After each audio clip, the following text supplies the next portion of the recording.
Hi అండి. ఈరోజు అయితే నేను దొండకాయ ఫ్రై అయితే చేస్తున్నాను. అంటే ఫ్రై అంటే కొంచెం పకోడీలాగా ఉంటుంది, కానీ చాలా టేస్టీగా అయితే ఉంటుంది. ఒకసారి మీరు ట్రై చేయండి. అలాగని శనగపిండి అది హెవీగా వేసి కదండో, ఓన్లీ తక్కువగానే వేయినట్టు ఫ్రై కింద చేస్తాను చూడండి. ఓకేనా ఫ్రెండ్స్?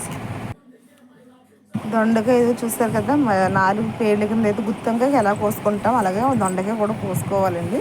శుభ్రం కడిగేసుకుని అయితే వాటర్లోని నేను ఆల్రెడీ కడిగేసాను, మళ్ళీ మంచినీళ్ళు వాటర్లో కూడా వేసాను.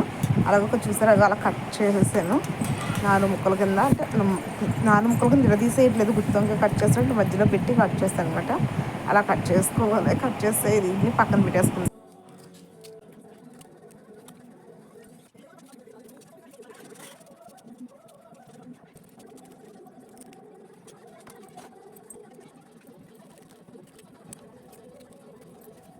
చూసారు కదండి, దొండకాయలు అయితే కట్ చేసుకున్నాను. ప్యాన్ పెట్టి ఆయిల్ అయితే పెట్టాను.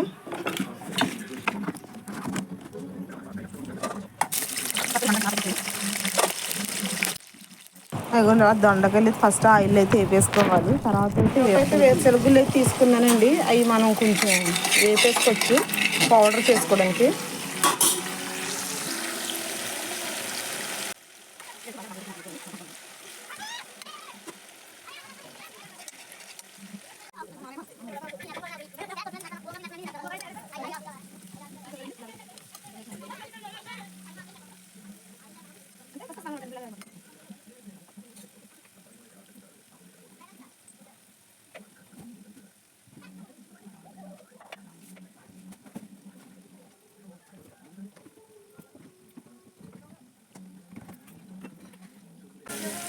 ఒక గిన్నెలోకి అయితే వేసుకుంటున్నాను అనమాట. దొండకాయలు అయితే అయిపోయినాయి, బాగా వేసేసుకున్నాను.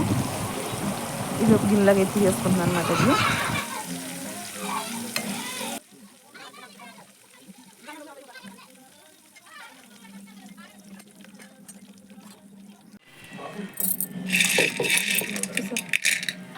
ఇవైతే వేపేసుకున్నాం కదండి, పక్కన పెట్టేసుకోవచ్చు. మిక్సీ పెట్టేసుకుని పౌడర్ చేసుకుని పక్కన అయితే పెట్టేసుకోవచ్చు. వేరుశనగుళ్ళు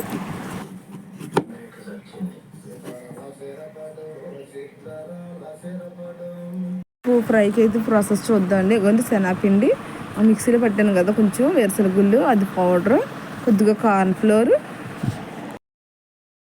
చూసారు కదండి. ఈలోపు సాల్ట్, పెరుగు, మసాలా ఇవన్నీ కూడా వేసేసి మిక్స్ చేసుకుని అయితే ఉంచేసుకోవచ్చు. కార్న్ఫ్లోర్ అది ఆల్రెడీ వేసుకున్నాం కాబట్టి అవన్నీ మిక్స్ చేసుకుని కలిపేసుకోవాలి. తర్వాత కలిపేసిన మిశ్రమానేమో దొండకాయలు వేసేయాలండి. దొండకాయలు ఆల్రెడీ వేయించి తీసుకున్నాం కదా, అందువల్ల కసుకసు మనకుండా ఉంటాయి అనమాట. బాగా వేగున్నాయి కాబట్టి మనకు బాగుంటాయి.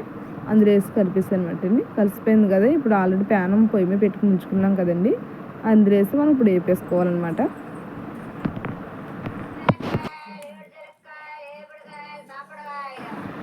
చూసారు కదండి, ఈసారి అయితే నూనె అయితే వేగింది కాబట్టి దొండకాయలు గుత్తంకాయలు పకోడీలు వేసినట్టు వేసుకోవడం మనం. నిజంగా అయితే చాలా బాగా వచ్చినాయి, చాలా టేస్టీగా కూడా ఉన్నాయి. కావాలంటే మీరు చూడండి, ఒకసారి ట్రై చేసి చూడండి. కామెంట్ సెక్షన్లో ఎలా ఉన్నాయో కూడా చెప్పండి. ఓకే ఫ్రెండ్స్, నా వీడియో కానీ మీకు నచ్చినట్లయితే లైక్ చేసి సబ్స్క్రైబ్ చేసుకోండి. Please support me.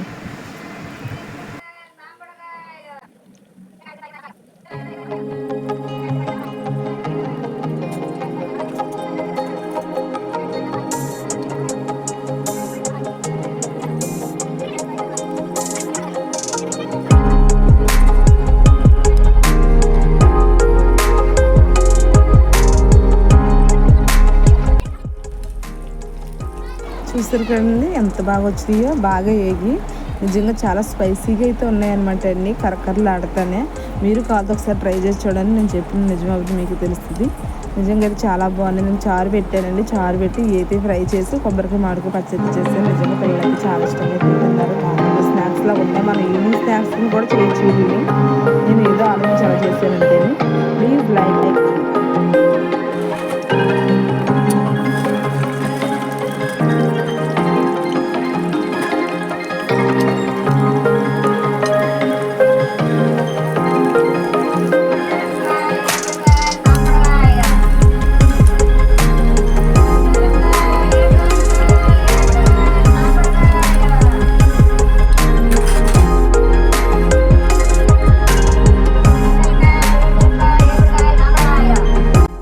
ఆల్రెడీ మనం వెజిటబుల్ పొడి అయితే తయారు చేసి ఉంచుకున్నాం కదండి. ఇప్పుడు వేసిన పకోడీలు పైన జల్లేసుకొని కొంచెం కారం సాల్ట్ కూడా వేసి జల్లేసుకుంటే నిజంగా రియల్లీ చాలా టేస్ట్గా ఉందన్నమాట అండి. మీరు ట్రై చేయండి. Okay friends, bye.